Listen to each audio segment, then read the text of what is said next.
Welcome to the Budster Brown Show. I am your host, Budster Brown, and today we are doing 31 on 31, a night of comedy. In case you didn't know, I did not come up with this series. All credit goes to Cody Leach, Wiliscredia, Bryan Lomax, Chandler, and Gen X Reviews. I've never met these individuals. I've only watched their channels in awe. They should be dropping their videos the same day I am, May 31st. The link to their channels will be in the description. If you don't know what 31 on 31 is, it is basically taking franchises that add up to 31 movies total that are related, and then on October 31st and then May 31st, you rank all of these movies and you decide which one you like the best. However, for this 31 on 31, they're not having movies that add up to 31 in franchises. I think they're just taking 31 comedy movies that they consider the cream of the crop amongst the few of them. Currently on screen are the movies that I am reviewing today. If you need to pause and look at all of them, feel free. I'm hoping that I can give a Gen Z perspective on a lot of these comedy movies, some of which I haven't heard of, most of which came out before I was born. So we're going to see which ones hold up, which ones do not, and which ones were a good time, no alcohol required. Man, I'm just copying everyone today. So now, let's not waste any more of your time and get into this 31 on 31. Now, as we go down the list, I have different qualitative tiers for how I consider these movies to be, and my first tier is not funny. That could mean that I either A, just thought that it was a horrible comedy movie, or B, I actually liked the movie a fair bit. However, it just wasn't really a comedy to me. I just didn't think it was all that funny. And my number 31 is Step Brothers, which follows Brendan and Dale, two immature middle-aged men who are forced to live together when their single parents marry, leading to sibling rivalry and eventual friendship. Now, Step Brothers is definitely in the side of it's trying to be a comedy. It's just not that funny. Believe it or not, I actually had somewhat high expectations for this movie, as I had a friend who said it was her favorite comedy movie of all time. And so when that is put on your doorstep, you think, well, it's at least got to be mid-range on this list. Not so. For the majority of this movie, I was not laughing. And when I did laugh, it was because of just how juvenile and unfunny all of the humor was. I guess there is entertainment to be gathered from two middle-aged dudes acting like man-childs. I will say, there was one joke in the movie that actually made me laugh out loud. When they're trying to scare off potential buyers of their parents' house, and when they dress up as like a Nazi and a Klansman, oh my goodness, I was laughing so hard. Yeah, they had to be there. You have to watch the movie to understand. However, other than that, pretty bad. This was actually the only movie on this list that I actively disliked. My number 30 is In Bruges, which tells the story of two hitmen, Ray and Ken, who are sent to the Belgian city of Bruges to lay low after a job gone wrong, leading to a series of darkly comedic and dramatic events. So the thing about this movie is, it is number 30, but I actually liked it quite a bit. If we were just ranking these movies based on how much I liked the movie itself, it'd probably be a fair bit higher. But as a comedy, which is how I'm ranking these movies, I just didn't think it was that funny. It was very dark at times. Sure, there's like comedic moments, and I think a lot of that comes with Ray Fiennes' character, Harry, who is just hilariously kind of a bad person, but also one that thinks he's kind of a good person. When he's on screen and he's cracking his fast lines and whatnot, yeah, I think this movie's actually kind of funny, but he's not in the majority of the movie. And so while comedic bits are there, and I did laugh at those comedic bits, it's more of a story about trauma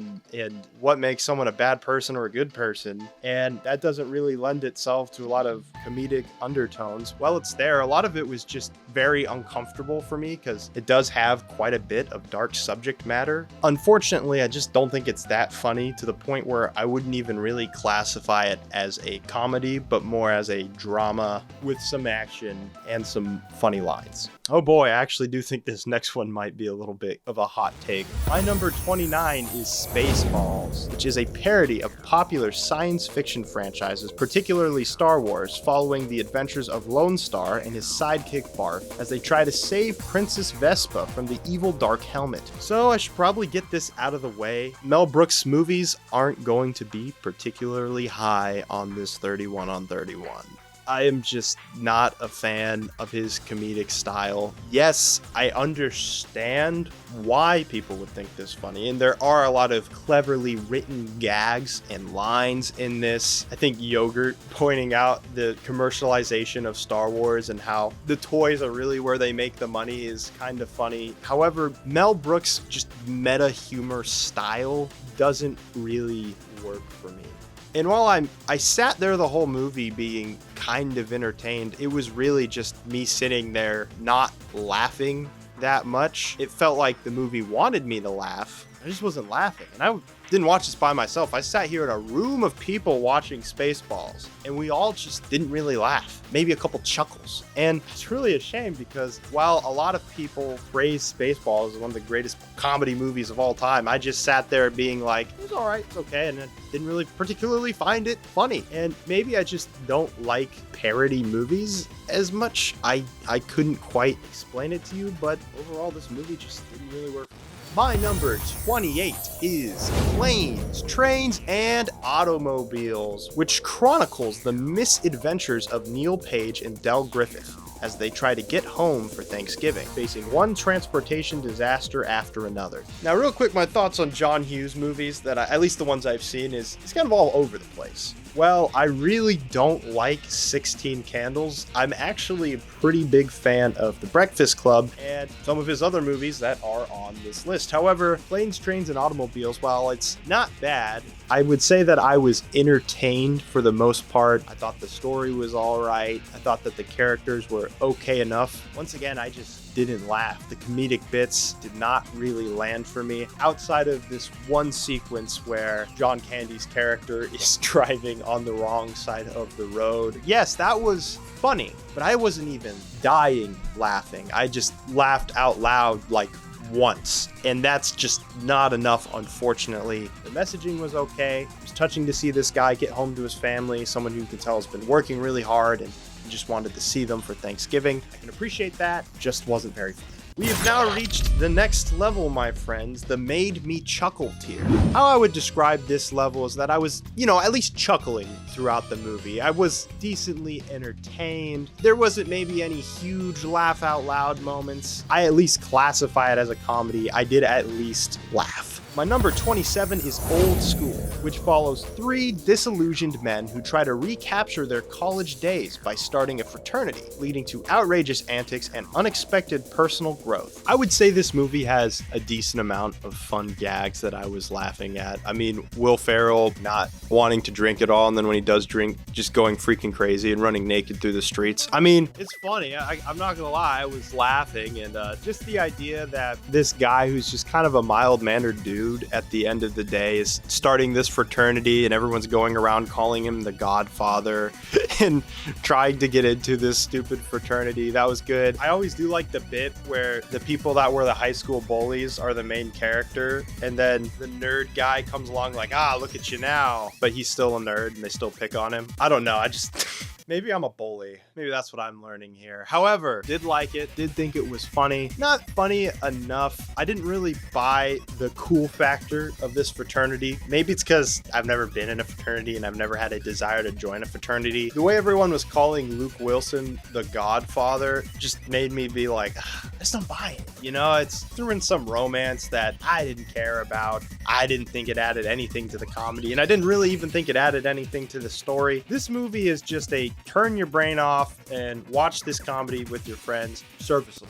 My number 26 is Young Frankenstein, which is a comedic take on the Frankenstein legend, where Dr. Frederick Frankenstein reluctantly inherits his infamous grandfather's estate and decides to recreate his experiments with humorous results. Once again, hate to say it, Mel Brooks is just not my brand of humor. However, I did like this one more than Spaceballs simply because I enjoyed the story more. I'm not going to act like I am a Frankenstein connoisseur. I've never seen a Frankenstein movie outside of Lisa Frankenstein, which, believe me, I know is very different from the classic mythos. And I'm familiar with Mary Shelley's Frankenstein novel and the events that transpire in that book. A lot of this is parodying stuff that I don't know about. so I couldn't be like, oh, that's a funny poke, oh, that's a funny nod. I did like the sets. I did like Gene Wilder. I think he's a very entertaining presence. And they did actually have a couple of jokes in the movie that did actively make me laugh out loud. The main one that I can think of is the Frankenstein's monster getting with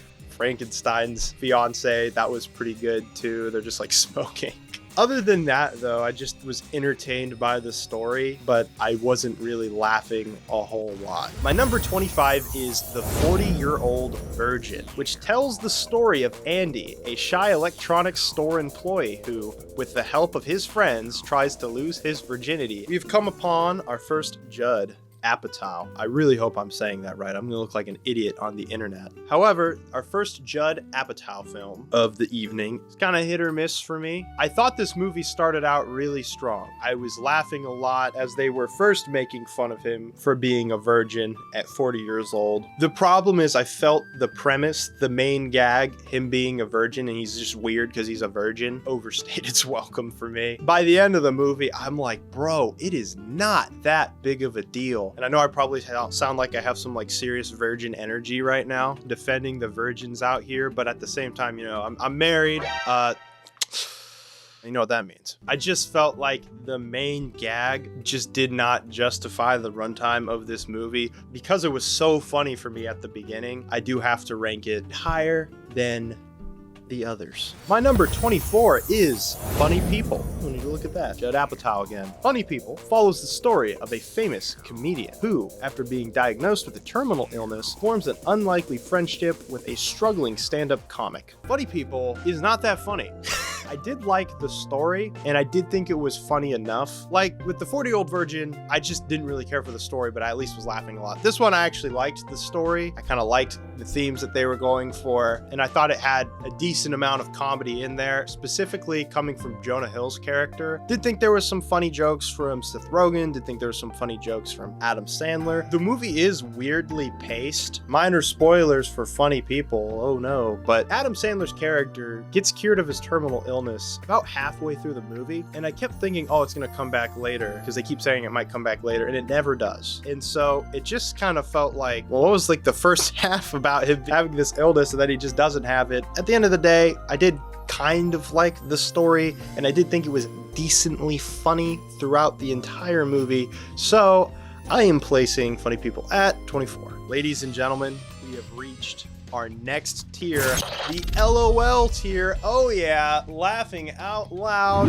And it's basically pretty self-explanatory. If the movie consistently was making me laugh out loud, not just chuckling, it deserves to be here. Thankfully, the majority of the movies are in this tier because a lot of these movies were actually pretty funny. My number 23 is Blazing Saddles, The Last Time You Shall Hear from Poor Mel Brooks. The movie is a satirical Western comedy where a black sheriff is appointed to a corrupt town's leadership, exposing and ridiculing the racism and absurdities of the Old West. I've made it clear that I don't really like Mel Brooks that much. Not as like a person, I just don't identify with his style of comedy. However, there is one scene that is doing some serious heavy lifting for this movie. And that is the scene where the sheriff, the black sheriff, comes into the town for the first time and nobody knows he's black and they are all extremely shocked. I couldn't tell you why that scene was so funny, but when I say that I could not stop laughing after the scene was over, I kept laughing. That's how you know you have a winner. And there's very few moments like that on this tier list where I could not stop laughing. This is one of them, and I have to give Mel Brooks credit for that, which is why it's so high, or not so high, but number 23, and it makes it into my LOL tier. Outside of that one gag, the movie's kind of hit or miss for me, but it has that one joke that was pulling some serious weight, and that is literally why the movie is ranked so high. I've showed my friends the scene, I showed my family the scene, and when you have that, I have to give it some respect, which is why it is placed at number 23. My number 22 is National Lampoon's Vacation, which follows the Griswold family's cross-country trip to the Wally World theme park, which is plagued by a series of hilarious and disastrous misadventures. My favorite part about Vacation is just the fun energy that the movie has consistently. I am someone who's been on a ton of road trips with my own family going across country, and there's always things that seem to go a little bit wrong on these road trips, but that's what makes them fun. There's a little bit of a chaotic nature, and Vacation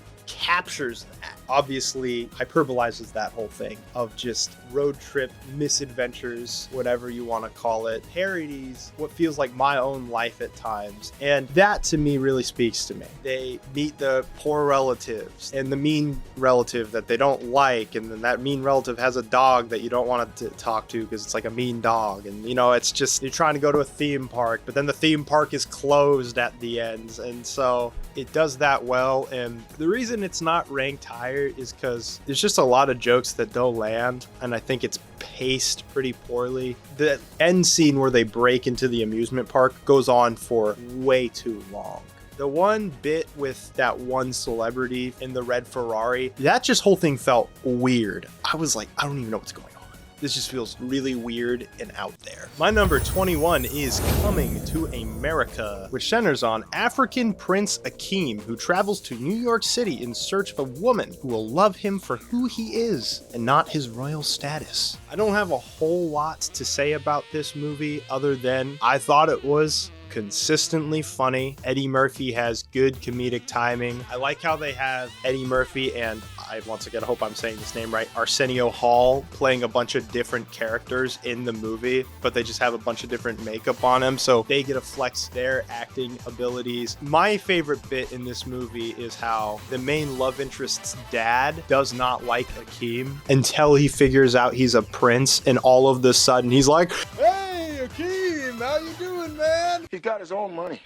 And baby, when I tell you he's got his own money, I mean the boy has got his own money. You did it this time. You hit the jackpot. I thought the story was just okay. I never had that moment where I was just dying laughing in this movie, but I was consistently chuckling and laughing out loud enough. There just felt like there was something missing in this movie for me, and I can't always describe what that is, but didn't hit as hard as it could have. My number 20 is Anchorman, which is a comedic look at the male-dominated world of the 1970s broadcast news, focusing on Ron Burgundy, a chauvinistic news anchor, and his rivalry with a female reporter. While I thought Step Brothers was a disaster for Adam McKay, I think Anchorman hits that spot a lot better. The character of Ron Burgundy is just very entertaining, and the rampant sexism that just goes on in this movie and everyone's just accustomed to it is funny just because it's so not like that now. It's also funny though that the main strong female reporter is really into Ron Burgundy despite him being kind of a doofus. Other than that, I just think it's got really entertaining characters. We really are getting to that point in the list where I think all of these movies are funny. So Will Ferrell's really funny. Paul Rudd's really funny. Steve Carell, however, wasn't that funny to me. I did get some cultural insights because there's one meme that I've seen a lot and I didn't know it was from this movie. Loud noises! Once again, like a lot of these movies, some of the jokes just don't land. And that's unfortunate, but it's always going to happen in comedy. There's going to be jokes that don't land. Other than that, though, yeah, it was a good time. I like it. Number 19, we have Airplane, which is a spoof of disaster movies centering on an ex-fighter pilot who must overcome his fear of flying to land a commercial plane after the crew falls ill. All I can really say about this movie is that I thought it was a fun time throughout the entire movie. I think it had really sharply written gags and it didn't overstay its welcome, which is a problem I have with a lot of these comedy movies. Basically, all of the gags hit except for the ones that I didn't understand, because once again, this movie is parodying disaster movies that I have not seen because I am a youngin'. I had to have a lot of jokes explained to me mid-movie by my dad, and so it doesn't quite have the same impact when he's like, well, actually, you see what they're doing? This is parodying that one movie from that one time from the 70s, and I'm like, oh, that's smart. I like that, but I didn't see it, so that's really the only reason this movie isn't ranked higher. It's a little dated for me, so I just can't understand all of this movie. Yet, I don't know, maybe I'll watch all the 70 movies and this one will be numero uno.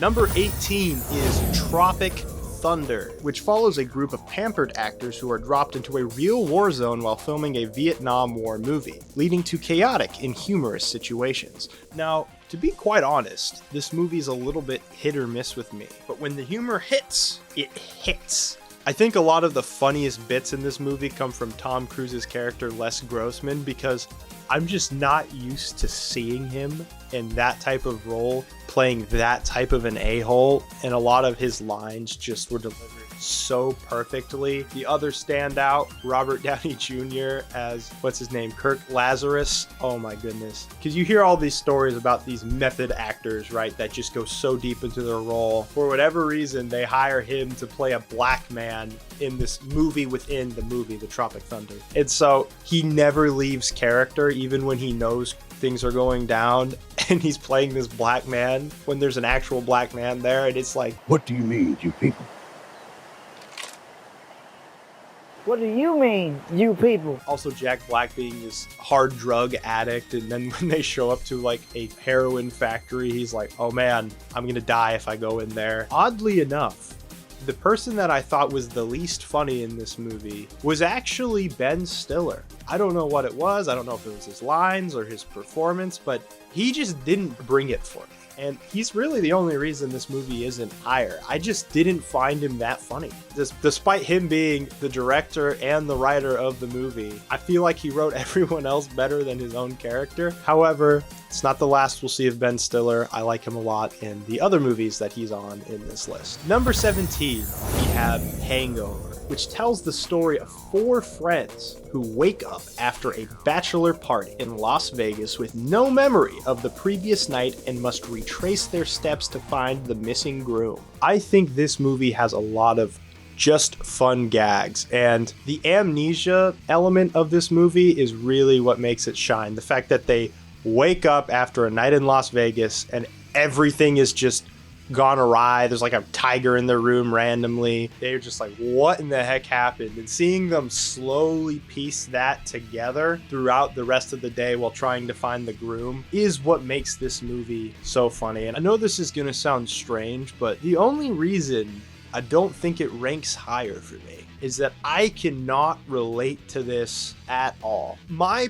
personal bachelor's party was going to Raising Cane's with my boys and then playing some Smash Brothers after.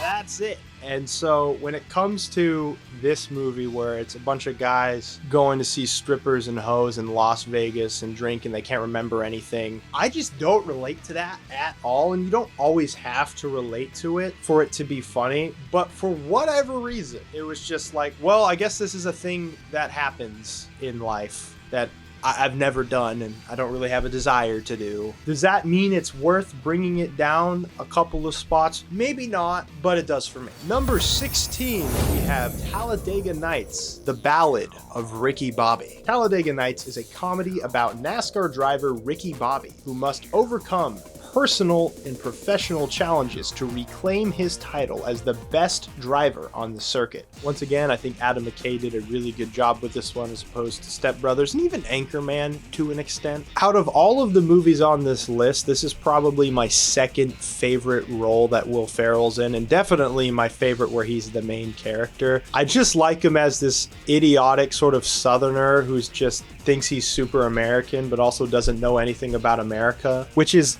the most American thing really in life. I do think this movie is pretty stupid, and sometimes I don't like that, but for whatever reason I felt like it worked. I think the real thing that's holding this movie back for me is that I never had that moment where I couldn't stop laughing.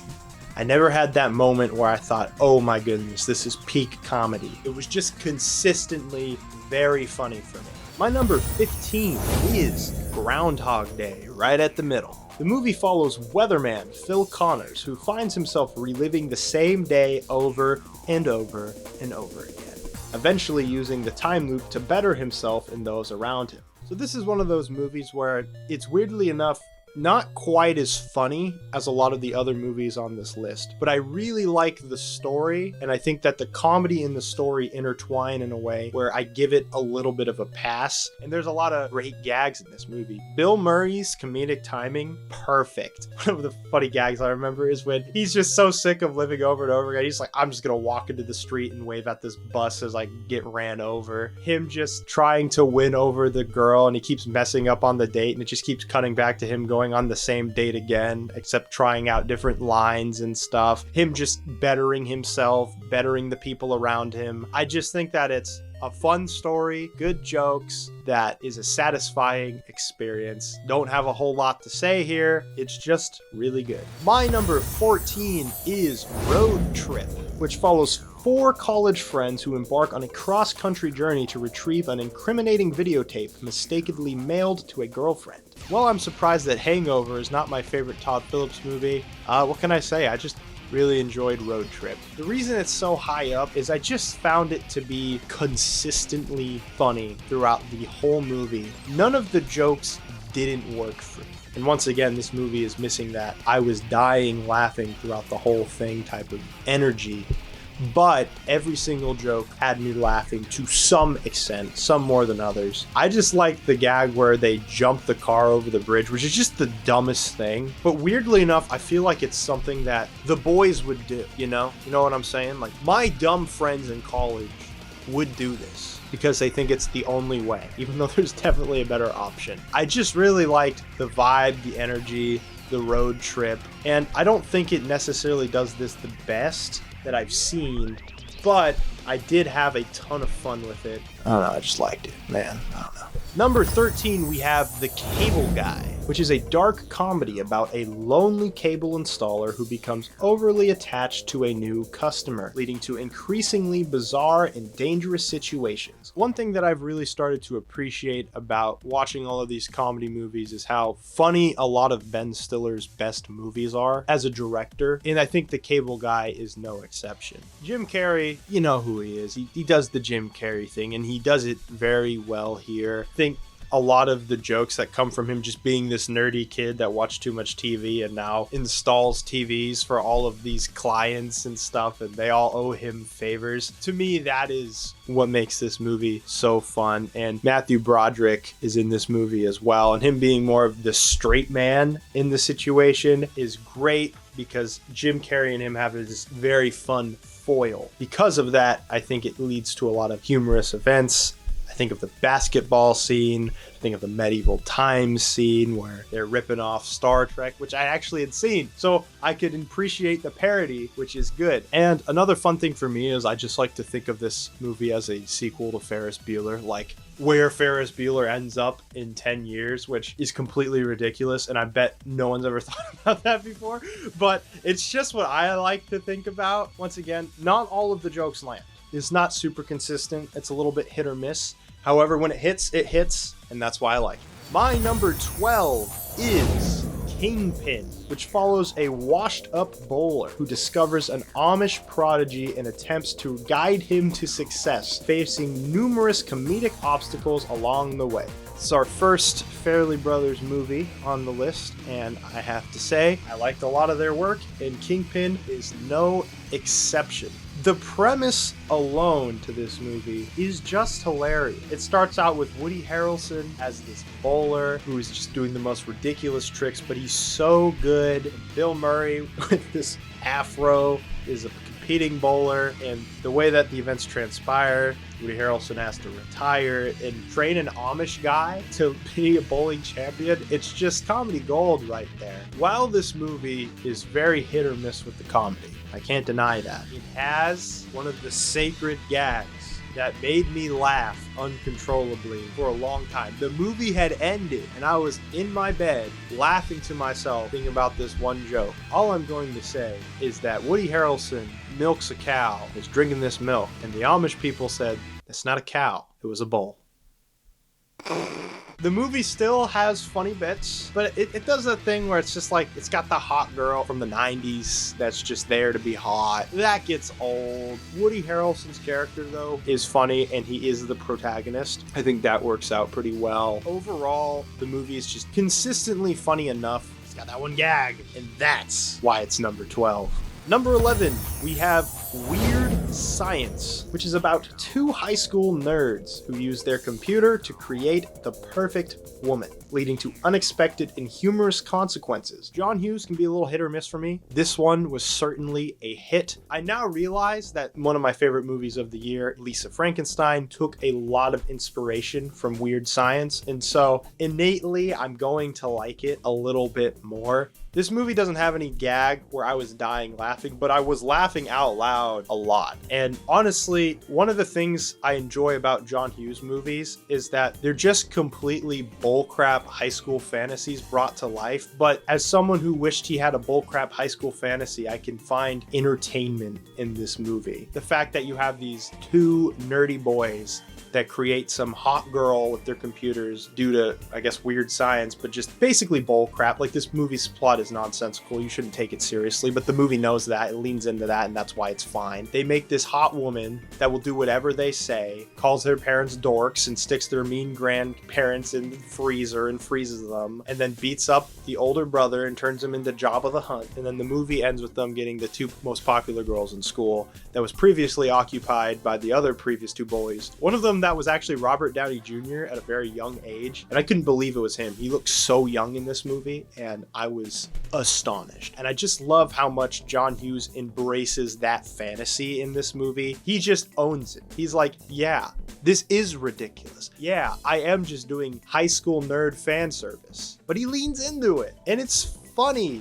At number 10, we have our first Edgar Wright film, The World's End, which follows a group of friends who reunite for an epic pub crawl. I don't know what to say about this movie other than it is a complete roller coaster. I had no idea about the premise in this. I watched it completely blind, and it's got a little bit of a Dusk Till Dawn effect. Because of that, I was like, well, what's gonna happen next? I'll tell you this about Simon Pegg. I realize he has a lot of range. He plays 3 different characters in this list, and they're all completely different. But here he plays this lovable loser that's holding on to his high school dreams. He's living in the glory days, and he can't seem to escape. And I was thinking, oh, that's the plot. And then you show up, and I'm like, okay, well, this is taking a different direction. I think that the story itself is really solid. In the writing and editing is so sharp, so quick that you can miss things.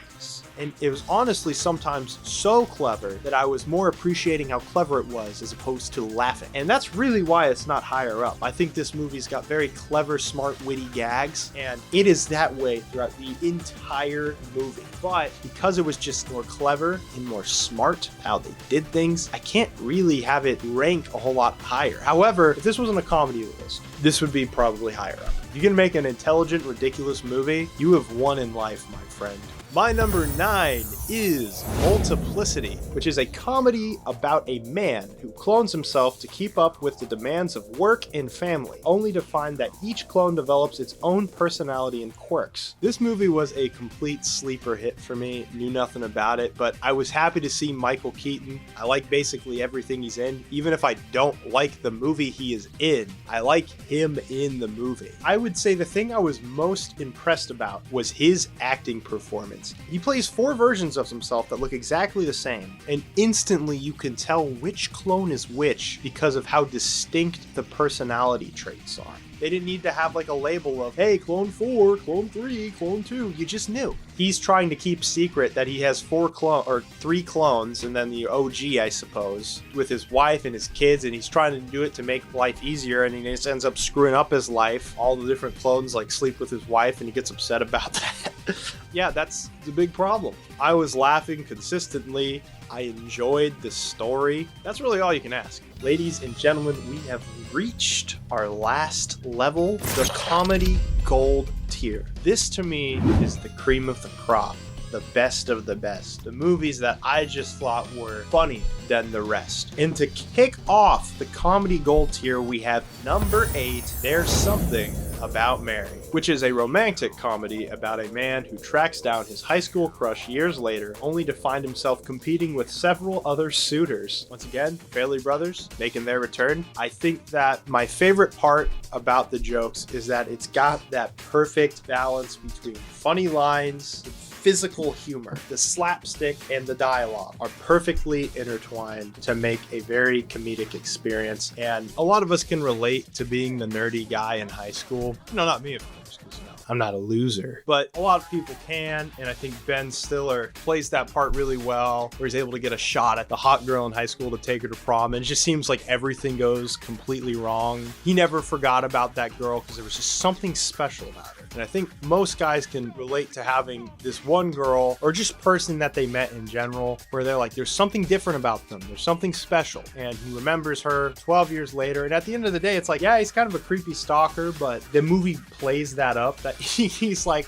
I'm not a creepy guy. I'm just curious and stuff. And he hires people to find her. And when they find her, they fall in love with her. And then it turns out this other guy also fell in love with her. And then there's another guy that fell in love with her. And it's like, what the heck? Everyone likes this one girl. They play that really well. Once again, weirdly enough, Ben Stiller's not, I'm not gonna say I didn't like him. He's still funny, but he was like the least funny character in the movie. The humor around him relied up just on the situations he was in. But I did like him more in this than I did in Tropic Thunder. Honestly, not too many misses with the jokes. There were some, but there's so many just really funny jokes throughout this entire movie that I give it a pass, and I think it was really good. My number 7 is Knocked Up, which tells the story of an unexpected pregnancy between a slacker and a career-focused woman, leading to comedic and heartfelt moments as they navigate their reality. While I didn't really care too much for the 40-year-old virgin or funny people, this movie I felt like was the best of Judd Apatow. As someone who's in a relationship, I could understand the squabbles that were had between Seth Rogen's character and Katherine Heigl's character. There's just a lot of really funny humor that came from that. It was almost like relationship humor. I think what also helps make that so funny is that Seth Rogen and Katherine Heigl are just so different. Seth Rogen's out smoking weed, trying to start like a borderline porn site, and she's just a very, sophisticated girl that's, interviewing celebrities and is very on top of her stuff. And them trying to make a relationship work leads to a lot of humorous moments as well. There's also the side plot with Seth Rogen's homies, his boys, his friends, and those guys are really funny as well. There's a side plot with Katherine Heigl's friend, as Leslie Mann and Paul Rudd are married and they have kids, but they only got married because of a pregnancy, and their marriage, while on paper seems pretty good, it's really not as well. And so they poke a lot of questions at the nuance of, staying together just because you're having a kid. On that level, I think the story's really good, but it's also really funny.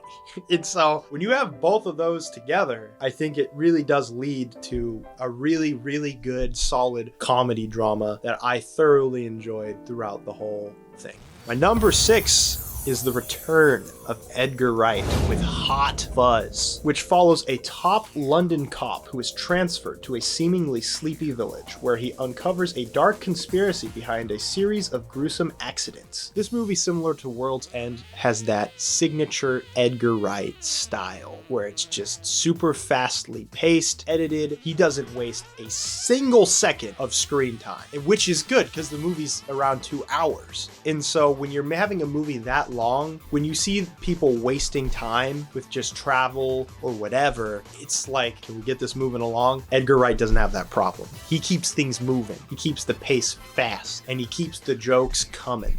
And because of that, the movie is incredibly entertaining throughout the entire runtime. Another thing that I really appreciate about this movie is the variety of genres that it has and that it pokes fun at.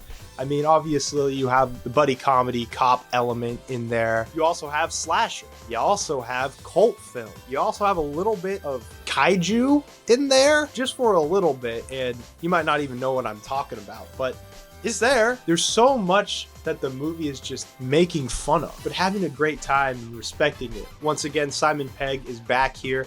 It's actually probably my least favorite of Simon Pegg's characters in this 31 on 31. but I do think that he's still very entertaining. I mean, they're all great, so that's not too much of a knock. It's the Edgar Wright style done a little bit more funny, a little bit more over the top to me than World's End, and I think that worked for me more as a comedy. Hot Fuzz is just a great time. I've already watched it twice. Trust me, when you're watching 31 comedy movies back to back, watching something twice is incredibly impressive. Number 5 is Happy Gilmore, which is a comedy about a failed hockey player who discovers a talent for golf and enters a tournament to save his grandmother's house using unconventional methods. Happy Gilmore is a movie that I have heard about for years and years, and I never watched it. I knew it had something to do with golf, and it had Adam Sandler, and that was it. And the movie was exactly what I was expecting, and that's not a bad thing, because this movie is really funny. The movie's got a little bit of Waterboy energy to it, but mixed, with golf, and Adam Sandler brings his A game here. It's got Carl Weathers in sort of a mentor role, and it's got that over-the-top nature that I really like, with physical gags and just funny line reads. Happy Gilmore is just a fun presence as a character. He's just sort of this underdog that's never played golf, but he's just randomly really good at it. I also just like that it plays up the trope of like the underdog sports tale, but the fact that it's golf and it's so ridiculous just works really well. Almost all of the comedy hit, and it's just super solid all around the board. And funnily enough, I actually think this has one of my favorite Ben Stiller performances. He's just this random guy who works at like an old folks home, a retirement community, but he's like working them like slaves. Could I trouble you for a glass of warm milk? You could trouble me for a warm glass of shut the hell up. Check out the name tag. You're in my world now, Grandma. He's super funny. Like, this, weirdly enough, might have been where I laughed the most at Ben Stiller, except for maybe our next movie, which at number 4 is Zoolander, which is a comedy about a dim-witted male model who is brainwashed into assassinating the Prime Minister of Malaysia by a corrupt fashion mogul. This is not the first time that I've seen Zoolander. I'm very familiar with the film. I've seen it multiple times at this point, and I will admit my nostalgia has a lot to play into why it's at number 4, but that doesn't mean that I don't think it's a really, really funny comedy. This is one of those comedies where the story really takes a backseat. It's not about the story, it's just a plot to get things moving, and it is incredibly funny. This movie has 2 of those moments where I could not stop laughing. Number 1 is where he goes to the gas station with his boys, and then they blow it up. And number 2 is just at the end when Mogatu is giving his speech about how all of Ben Stiller's looks are the exact same face. And it's funny because the movie had been building up to that the whole time. Blue Steel? Ferrari? Latigra? They're the same face! Doesn't anyone notice this? I feel like I'm taking crazy pills! Other than that, though, I just think that there's a lot of great stuff. He wants to build the school for kids that can't read good. Hansel, played by Owen Wilson, is really fun. The model culture is done really well. Ben Stiller, once again, is Derek Zoolander. Super funny in this role. It really, really captures that fun energy, and it's super funny, and it still is to this day. My number 3 is Shaun of the Dead, which is a horror comedy about a man and his best friend who must rescue their loved ones and survive a zombie apocalypse in their small British town. Well, I think it's up for debate whether or not I like Hot Fuzz or Shaun of the Dead more. It's undeniable to me that Shaun of the Dead is certainly funny. I think this is also my favorite performance from Simon Pegg out of the 3 Edgar Wright movies on this 31 on 31. I think that he does a great job playing this lovable everyman that in all realism has the stupidest plan to survive the zombie apocalypse, but you like him anyway. Once again, Nick Frost is also in this movie as his friend. I think that they make a fun comedic duo, and this is where it was done first before the other 2 movies. And my favorite scene will always be when they're discussing their options to survive the zombie apocalypse, You get that classic Edgar Wright style. Before, I think it was too overdone. Like, while I like it in Hot Fuzz and in The World's End, I feel like sometimes it's so OD with the editing. It does, like, lead me to be like, but I still like it in those movies. Shaun of the Dead doesn't suffer from that. It's a little bit simpler. I think it's a little bit more palatable to general audiences, including myself. Plus, it's got a horror flair, and you know me, I love me some horror movies. It was good stuff. My number 2 is Ferris Bueller's Day Off. The movie follows high school senior Ferris Bueller, who, with his friends, skips school for a day of adventures in Chicago while avoiding the suspicious principal. Like I said, John Hughes is very hit or miss for me. He has been scattered throughout this entire 31 on 31. But hey, making it to number 2 isn't bad. I think what I like so much about Ferris Bueller is similar to what I said about Weird Science. How it takes this high school fantasy of what it would be like to skip school and basically have the best day ever while tricking your principal and fooling your parents and stuff, and everything just works out perfect. When I first watched this movie, there was part of me that just wanted Ferris to get caught. Like, he deserves to get caught. I was kind of like his sister, but rewatching it, it's one of those things where you're like, no, I don't want him to get caught. I want this to be a happy ending where everything works out perfectly. Maybe I'm getting soft in my old age, even though I'm younger than everyone else who's doing this 31 on 31. But that's besides the point. This movie is just very entertaining. I love the story, and I think the humor is funny. I would say out of this entire top 5, I actually think this is the least funny. But the story is so charming that it does make up for me the lack of gags. But when the gags are there, and I think they're there consistently enough to still be considered a comedy, like all of the gags land. And I think the tonal balancing between the humor and the story is perfect. Honestly, rewatching it, the principal is actually my favorite character in this whole movie. Everything that man does is comedy gold, whether it's the way he looks, the way he acts. He feels straight out of a cartoon in the best way possible. But yeah, Ferris Bueller, it's great. The story's great. It's fun, funny, and I really, really like it. But the number 1 on my list, can we get a drum roll, please, is Dumb and Dumber, which is a comedy about 2 dim-witted friends who embark on a cross-country trip to return a briefcase full of money, encountering a series of absurd and hilarious situations. Looks like the Farrelly brothers win the prize this round for having the best movie, and honestly, all of their movies are pretty high up for me, so I would say that they probably know the spot to hit my funny bone. That was phrased horribly, but whatever. Weirdly enough, it contrasts Step Brothers. It's 2 people that are incredibly stupid that are trying to achieve a task. But I think where Step Brothers does it completely wrong for me, this movie gets the slapstick just right and the dialogue just right. And a lot of that is thanks to Jim Carrey's delivery as Lloyd Christmas. For a movie that's called Dumb and Dumber, there's a lot of really intelligently written jokes that make me laugh a lot. A couple of those laugh out loud gags. Lloyd Christmas giving his friend, a little bit of laxative that leads to some funny situations. The fact that they spend the entire briefcase full of money. The odds discussion he has with the girl where he's like, "You mean not good like 1 out of 100? I'd say more like 1 out of 1,000,000. So you're telling me there's a chance?"